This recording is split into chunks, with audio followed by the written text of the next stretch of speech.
I'm Dr. Alan Jamieson. I'm a senior lecturer in marine biology in Ņūkāslas University, England. Also recently chief scientist of the 5 Deeps expedition, and our research focuses on the exploration, technology and biology of the deepest places in the world. So we went around the Pacific to the 6 deepest places in the Pacific and analysed those for plastics. And I was sceptical, I must admit. I had my student do it and I said, yeah, it's a good student project, but we'll see.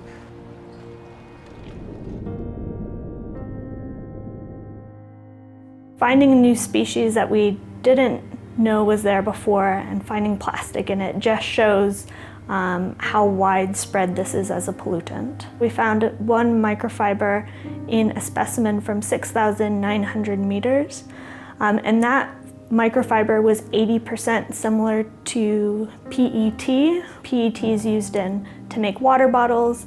It's one of the top 5 plastic pollutants out there.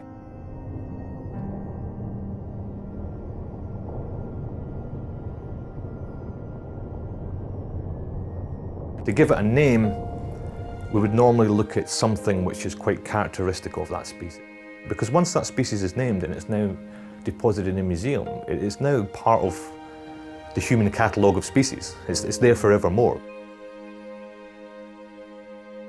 We're going to call this amphipod Eurythenes plasticus because sadly that's one of the most conspicuous things we've found on this species, and I think we need to get that down in the taxonomic record. And we're just making a statement to say that we're now at the point where we're looking at a new species from an unexplored habitat and it's already contaminated with plastic.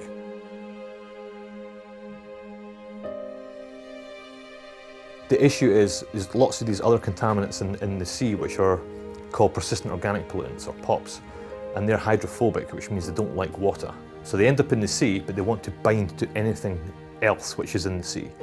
In particular plastics. Plastics are known to be almost like a magnet to these things. So what happens then if you've got plastic in the sea, it collects all these contaminants and it ends up sinking. Deep sea animal eats it. Those contaminants leach into the animal, and we know that these contaminants will reduce reproductive success.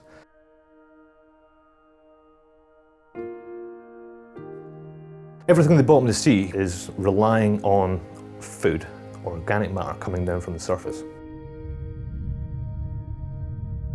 As much as we don't like to think about it, all animals in the sea will die. Dolphins will die, squid die, fish die, jellyfish die, and they sink to the bottom. And it's that sinking of material that feeds the deep sea. Deep sea animals have an amazing ability to eat just about anything, right? So that's almost our downfall, in that a lot of, certainly the midwater animals, have evolved lots and lots of different adaptations to make sure on that rare occasion where a bit of food comes, it'll get it. The problem is, plastic hasn't been around long enough to have evolved a detection strategy that said, oh wait a minute, that's a bottle top. Der Vorteil von Plastik ist ja, dass es langlebig ist, oder das war mal der Grund, warum so viele Produkte aus Plastik hergestellt werden. Aber es ist nun natürlich leider auch genau Teil des Problems. Wenn Plastik in die Umwelt gelangt, dann zerfällt es eben nicht. Es ist nicht wie andere organische Stoffe, sondern die leben sehr lange. Und zum Beispiel so ein Zigarettenfilter kann bis zu 7 Jahre dauern, bis der anfängt sich abzubauen. So dünne Plastiktüten 20 Jahre. Und das kann hochgehen bis zu 400 Jahren. When it starts to break down, for every time it gets smaller and smaller, it gets into a higher percentage of animals. And then eventually breaks down into microplastics, which is something you can't just take out of the sea.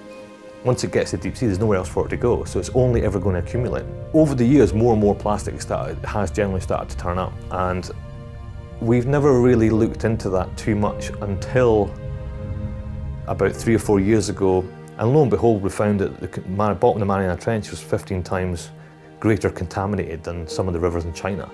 And this is stuff that's been banned since the 70s.